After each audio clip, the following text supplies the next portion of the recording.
le sanctuaire chez vous.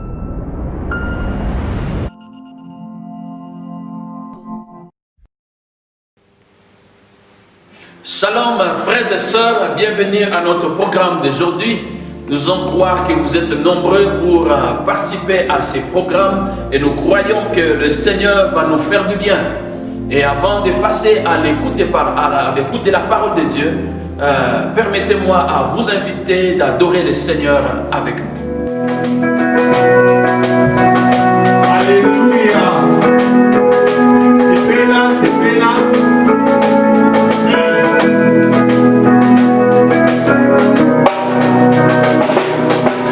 Yahweh, Yahweh, Yahweh, Yahweh, Yahweh, Yahweh, Yahweh, Yahweh, Yahweh, Tabelalola.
Alléluia.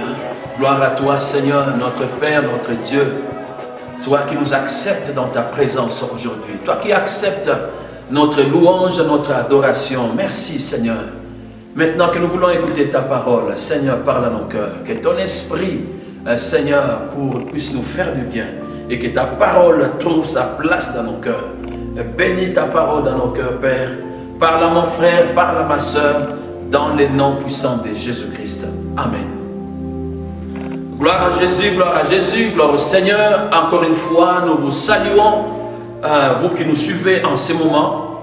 Nous saluons tous les héritiers de promesses qui sont ici à Johannesburg, en Afrique du Sud. Nous saluons les femmes de distinction. Nous saluons les jeunes de la génération de Daniel. Nous saluons les hommes d'honneur. Et nous saluons tous les autres, tous les ouvriers du sanctuarité des promesses. Nous vous saluons, vous qui faites la force du sanctuarité des promesses. Que le Seigneur vous bénisse. Nous pensons à tous ceux qui nous suivent en dehors de l'Afrique du Sud.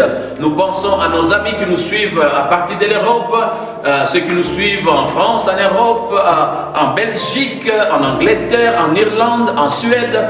Que le Seigneur puisse vous bénir. Nous pensons à ceux qui nous suivent en Amérique, aux États-Unis, au Canada. Nous saluons les héritiers des promesses à Montréal, à Ottawa. Que le Seigneur puisse vous faire du bien. Nous pensons à nos amis qui nous suivent ici en Afrique, au Congo-Kinshasa, au Congo-Brazzaville, à Gabon, en Côte d'Ivoire, en Angola. Que le Seigneur puisse vous faire du bien. Alléluia.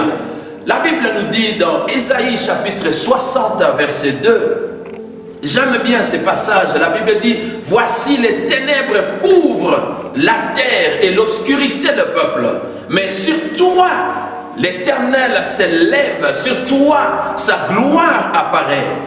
Ma prière est qu'alors que les ténèbres couvrent la terre et que l'obscurité couvre le peuple, les nations, que l'Éternel s'élève sur vous, que sa gloire se manifeste dans votre vie et que le Seigneur puisse vous distinguer là où règne la maladie et que vous puissiez être en bonne santé, que votre vigueur dure autant que vos jours.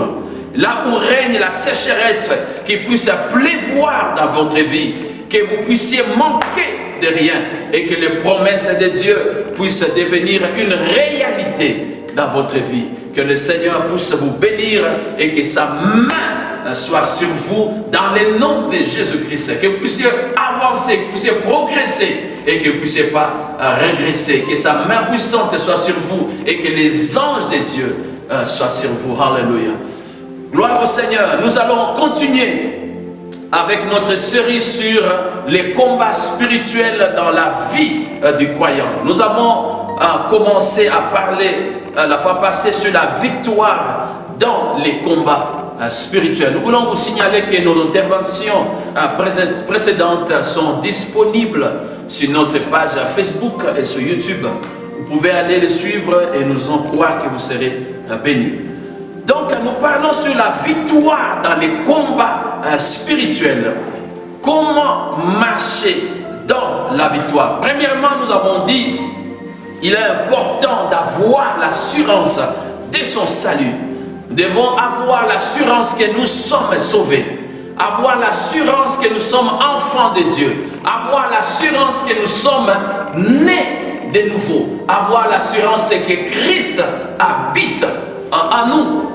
Être sûr que si vous mourrez aujourd'hui, vous serez accueillis non par les esprits méchants, non accueillis par le diable, mais si vous mourrez aujourd'hui, vous serez accueillis par les anges de Dieu. Et pour cela, nous devons recevoir Jésus-Christ comme Seigneur et Sauveur. Deuxièmement, nous avons dit comment marcher dans la victoire. Nous devons bâtir notre foi. Bâtir la foi, avoir une foi solide, basée sur la parole de Dieu. Les combats spirituels consistent premièrement et essentiellement à tenir ferme dans sa foi. Les combats spirituels consistent premièrement et essentiellement à demeurer ferme dans sa position en Christ. Le diable, le voleur, le malin est derrière la parole que le Seigneur a plantée dans notre cœur.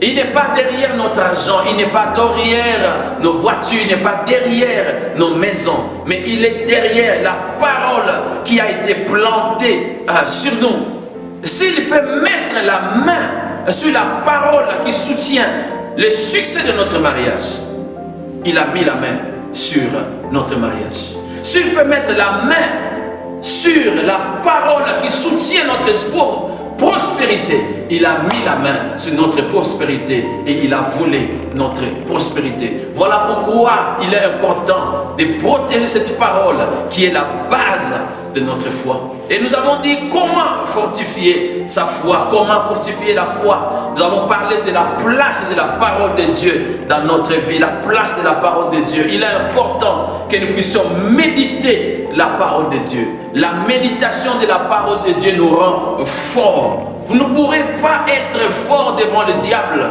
devant ses attaques, devant ses manigances, si vous n'êtes pas solide, si vous ne méditez pas la parole de Dieu. Voilà, il est important d'étudier, de lire, de méditer la parole de Dieu. Et nous avons dit, pour la parole de Dieu, il est important aussi d'écouter la parole de Dieu, d'écouter les prédications, d'écouter les enseignements.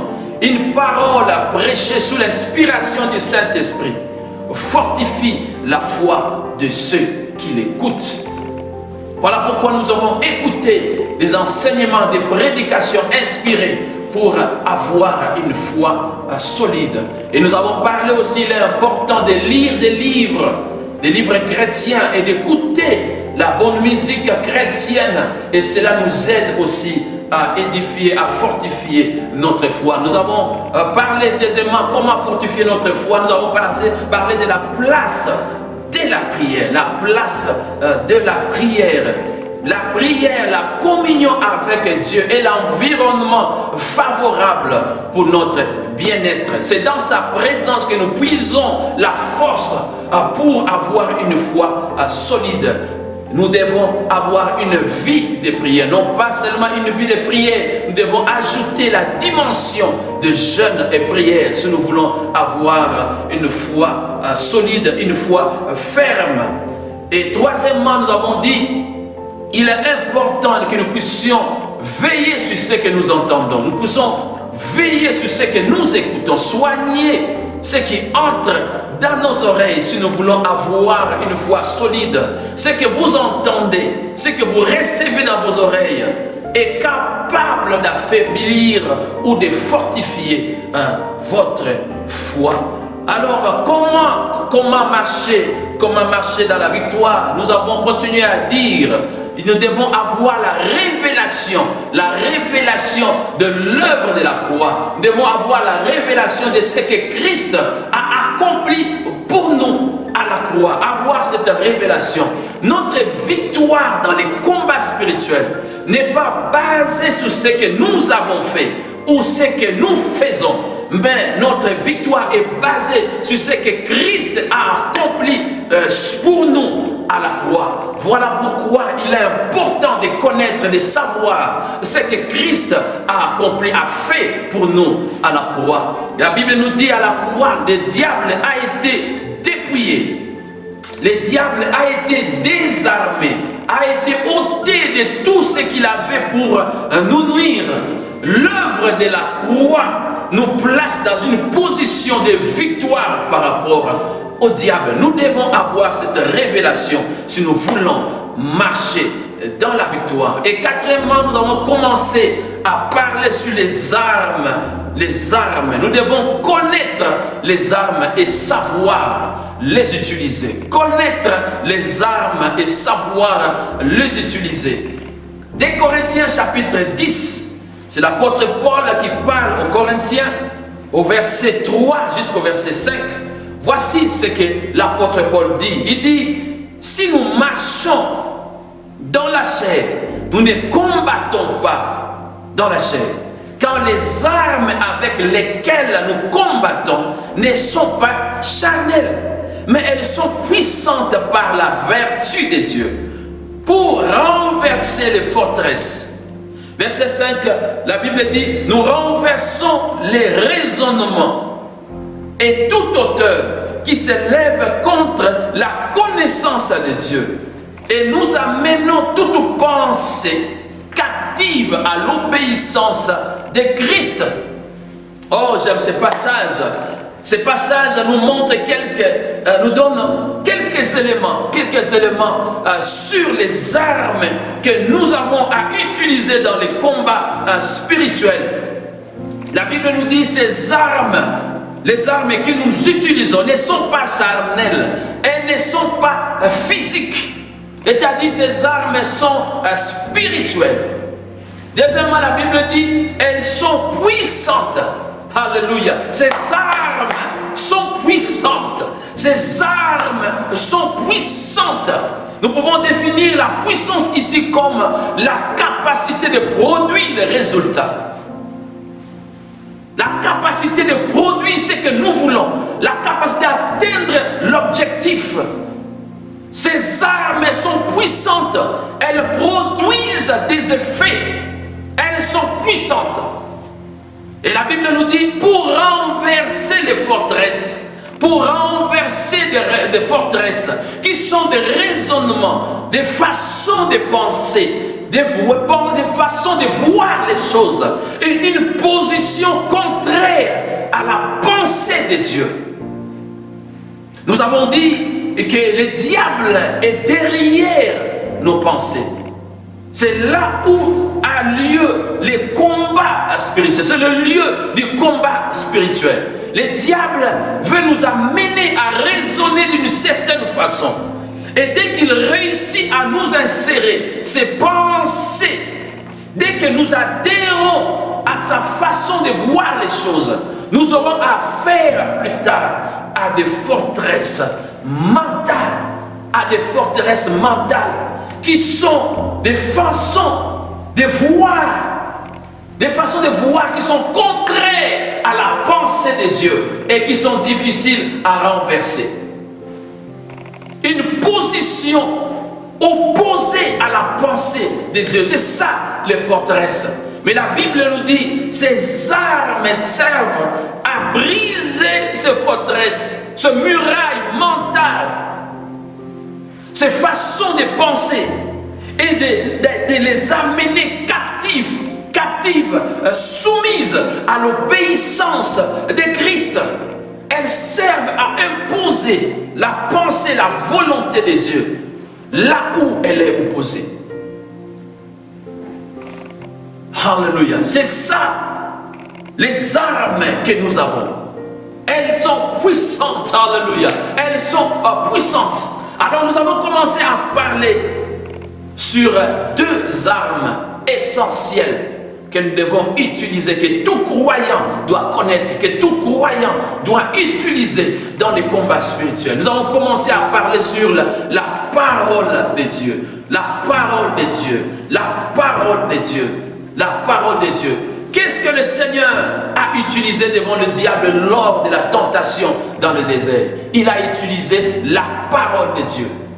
C'est l'arme que le Seigneur a utilisée devant l'ennemi. La parole de Dieu. Il a dit, il est écrit. Et quand le diable est venu avec, il est écrit, il a dit, il est aussi écrit. Il est écrit, il est écrit.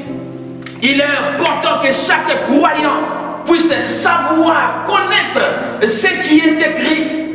Chaque croyant doit savoir ce qui est écrit les concernant. Chaque croyant doit savoir ce qui est écrit, les avantages, les privilèges qui sont nôtres, qui est écrit dans la parole de Dieu, qui sont repris dans la parole de Dieu. Il est important de savoir ce qui est écrit, de connaître ce que la Bible dit, et croire à ce qui est écrit, confesser ce qui est écrit, et agir selon ce qui est écrit. Alléluia. Nous devons savoir, le diable ne peut pas résister à celui qui connaît la parole de Dieu. Le diable ne sait pas résister à celui qui connaît, qui peut brandir ce qui est écrit. Il n'a pas pu résister devant le Seigneur. Et il ne pourra pas résister devant vous quand vous allez brandir devant lui. Il est écrit, il va reculer. Quand le diable viendra frapper à votre porte, que la parole de Dieu dans votre bouche puisse le répondre. Quand le diable viendra toquer à votre porte, répondez-lui, non pas par la parole d'un ami ou la parole d'un gouvernement, mais répondez-lui par la parole de Dieu, parce qu'il ne sait résister à la parole de Dieu. Il ne sait résister à la parole de Dieu. Utilisons cette arme qui est la parole de Dieu. Et la Bible nous dit que ces armes sont puissantes. La parole de Dieu est puissante devant l'ennemi.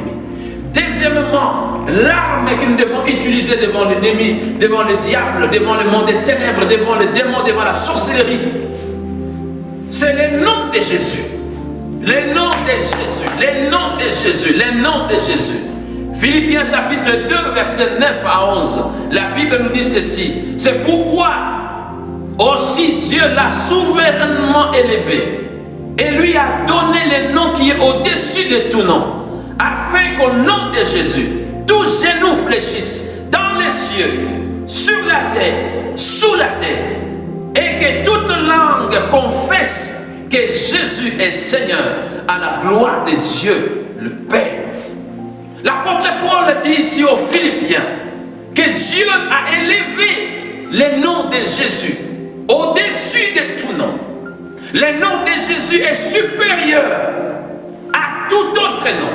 Le nom de Jésus est le nom le plus élevé. Le nom de Jésus est le nom le plus excellent. Le nom de Jésus est le nom le plus glorieux.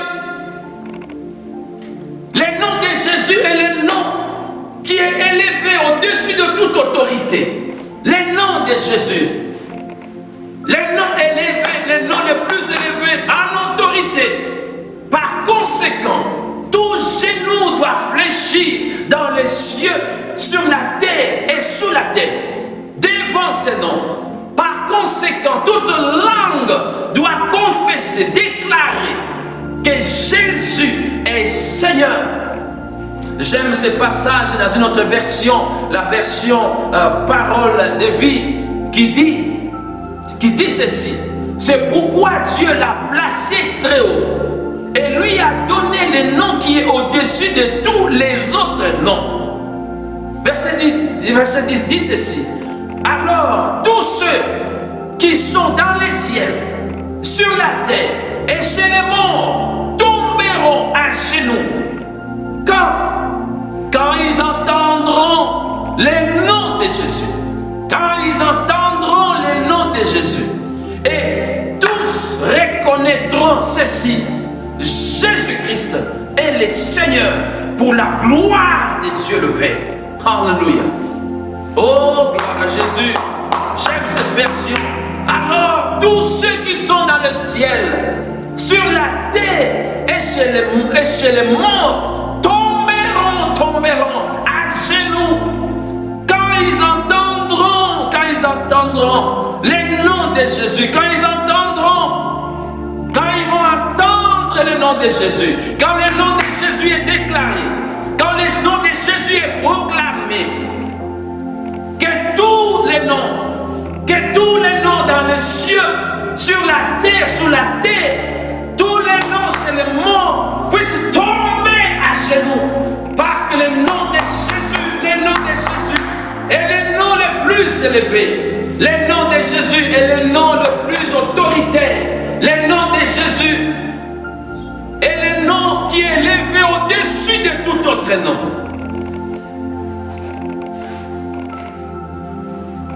Pour nous permettre à bien comprendre ces passages, permettez-moi de vous donner une illustration. Vous savez, dans l'armée comme dans la police, il y a ce qu'on appelle une hiérarchie. Il y a plusieurs échelons, il y a plusieurs grades. Nous avons dans l'armée, nous avons les caporaux, nous avons les sergents, nous avons les adjudants, nous avons les sous-lieutenants, nous avons les lieutenants, nous avons, après lieutenant, nous avons les capitaines, nous avons les majors, nous avons les lieutenants-colonels, nous avons les colonels full, et puis au-dessus, nous avons les généraux. Nous avons là différents grades, différents échelons. Mais tout le monde n'a pas la même autorité. Tout le monde n'est pas respecté, honoré de la même façon. Le militaire ou l'officier qui a les galons les plus élevés a droit à plus de respect et d'honneur que les autres. Les généraux et les galons, la position la plus élevée dans l'armée, nous pouvons dire, c'est les généraux et les noms les plus élevés. Les généraux et les noms les plus élevés dans l'armée. Et dans un camp militaire, ou lors d'une cérémonie, quand le nom d'un général est cité, quand l'on parle général Yembe, tous les officiers, tous les soldats doivent arrêter ce qu'ils faisaient, doivent arrêter pour venir montrer leur respect et soumission au général. Que tu l'aimes ou pas, que tu l'apprécies ou pas, il est général.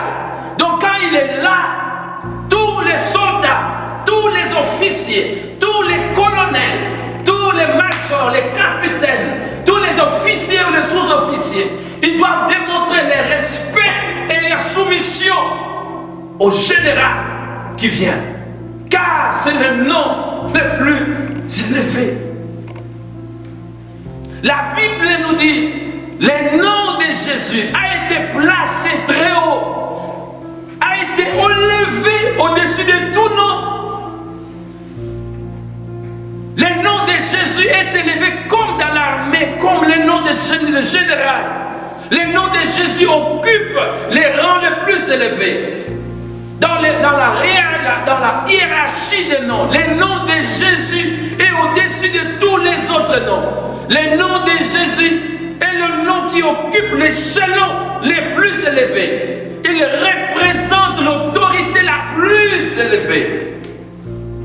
Alors à chaque fois que ce nom est cité, à chaque fois que ce nom est cité, tous les autres noms, dans les ciels, sur la terre, sous la terre, doivent se courber, doivent venir montrer leur respect et leur soumission à ce nom. Car il s'agit ici du nom le plus élevé.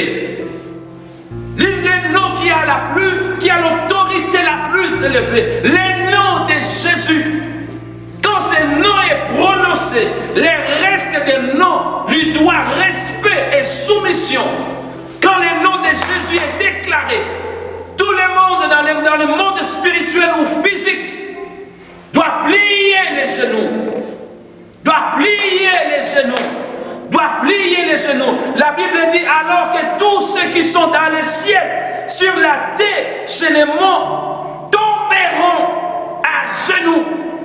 Quand ils entendront le nom de Jésus, quand ils entendront le nom de Jésus, quand le nom de Jésus est cité, l'enfer tremble. Quand le nom de Jésus est cité, les sorciers tremblent. Quand le nom de Jésus est cité, le monde des ténèbres tremble. Tremble. Pourquoi? Parce que c'est le nom le plus élevé. Il n'y a pas un autre nom qui a été placé au-dessus de ce nom. Le nom de Jésus est au-dessus de ce nom. De tous les noms, j'allais dire. Le nom de Jésus. Voilà pourquoi tous les autres noms doivent plier chez nous et doivent déclarer de leur bouche: tu es Seigneur, tu es Seigneur. Parce que c'est le nom de Jésus qui est élevé. Quand ils entendront, la Bible dit, quand ils entendront,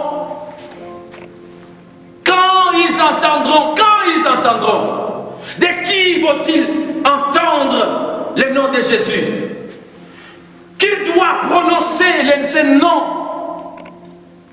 pour que les autres puissent l'entendre, qui a reçu le droit d'agir au nom de Jésus, à qui le Seigneur a laissé la procuration, le mandat d'agir au nom de Jésus, d'agir en son nom. Le nom qui, quand il est prononcé, fait trembler le monde des ténèbres, le nom de Jésus. Ah, Rachotogoriaba, le nom de Jésus. Que Dieu nous aide à utiliser ce nom efficacement, car ce nom nous donne la victoire. À qui est donné le pouvoir, le mandat, la procuration d'utiliser ce nom de Jésus. À suivre prochainement. Que Dieu vous bénisse. Que le bonheur et la grâce puissent vous accompagner.